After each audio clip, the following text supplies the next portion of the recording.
Video from my March 7, 2015 dive to Anacapa Island with JP and Valerie. We saw quite a few nudibranchs. This is a Spanish shawl. You can tell it's a Spanish shawl from its characteristic purple color and yellow serrata with a red rhinophore at the front. What's interesting about these guys is that they actually will eat anemones, and the stinging cells, the nematocysts, will embed themselves in the serrata and acts as a defense mechanism. This is a Novonyx. I see quite a few of these at Vets Park. This is one of the only ones I've seen outside of Vets Park. They're not a true nudibranch. They actually eat other nudibranchs. This one looked like it was in bad shape. You can see some discoloration on its body.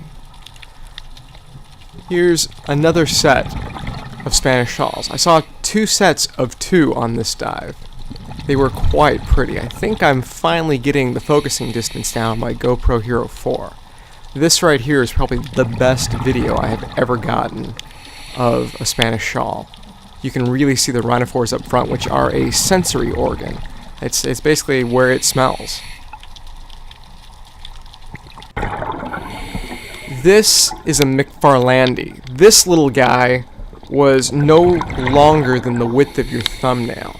You can tell it's a McFarlane D by the 3 gold stripes. I know it's a little hard to see on the video because it's a little overexposed with the light. But this is the first McFarlane D that I've seen outside of San Diego. The only reason I remember these names is because the McFarlane D has the same name as one of my favorite comic book authors, Todd McFarlane. This was one of the biggest lobster I had ever seen. The one that's just to the right of it is legal size, so you can only imagine how big the one that's on the screen is now. I wanted to throw someone in to get a bit of perspective. It was larger in body diameter than my thigh. This was in a marine protected area, so we weren't able to catch him. I wouldn't want to anyway. That lobster's probably 70 years old. This is the sea of Brillstars, the bed of Brillstars, that's starting to inhabit Anacapa Island. It makes me a little sad. It reminds me of the sea urchin barrens that you see in some places that have been overfished. That's one of the theories as to why there's so many Brillstars as well.